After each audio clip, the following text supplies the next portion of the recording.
હિન્દુ ધર્મ ધનતેરસનું મહત્વ વિશેષ રીતે રહેલું છે। આ વખતે 18 ઓક્ટોબરના રોજ એટલે આજે ધનતેરસનું પર્વ મનાવવામાં આવી રહ્યું છે। આ દિવસે ભગવાન ધન્વંતરી, કુબેર દેવતા અને માતા લક્ષ્મીની પૂજા કરવાનું વિધાન છે। ધનતેરસ પર સોનું ચાંદી ન ખરીદી શકો તો સસ્તી વસ્તુ પણ તમે ખરીદી શકો છો અને એ વસ્તુઓ પણ શુભ માનવામાં આવે છે।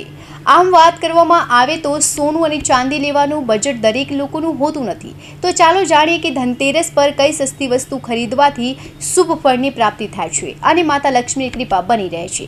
પિત્તળના વાસણ। ધનતેરસ પર તમે પિત્તળના વાસણ પણ ખરીદી શકો છો। આ વાસણને શુભ માનવામાં આવે છે। તમે ગિફ્ટ પણ કરી શકો છો। આમ તમે પિત્તળના વાસણ ધનતેરસ પર ખરીદી શકો છો। આનાથી આર્થિક સ્થિતિ મજબૂત થઈ શકે છે। કપૂર। કપૂરનો ઉપયોગ પૂજા પાઠમાં કરવામાં આવે છે। ધનતેરસ પર કપૂર તમે ખરીદી શકો છો તો માતા લક્ષ્મી, કુબેર દેવતા અને ભગવાન ધન્વંતરીની પૂજા માટે ઉપયોગી કરી શકો છો। જો તમારી આર્થિક સ્થિતિ નબળી છે તો તમે ધનતેરસના દિવસે કપૂરની ખરીદી કરી શકો છો। પાન।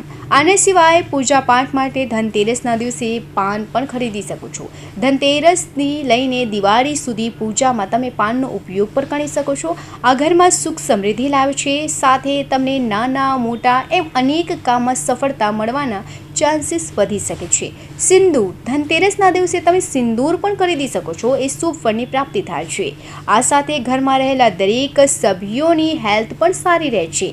માનવામાં આવે છે કે સિંદૂર તમે ધનતેરસના દિવસે ખરીદો છો તો જીવનમાં આવતી મુશ્કેલીનો અંત આવે છે।